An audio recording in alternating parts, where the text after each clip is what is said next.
जुग जिया सलालनवा भवनवा के भाग जगल हो।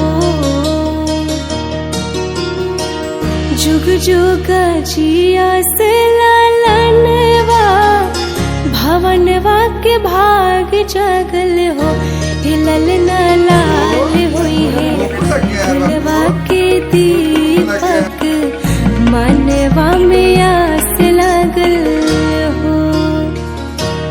ललना लाल हुई है गुलवा के दीपक मनवा में आस लगल हो।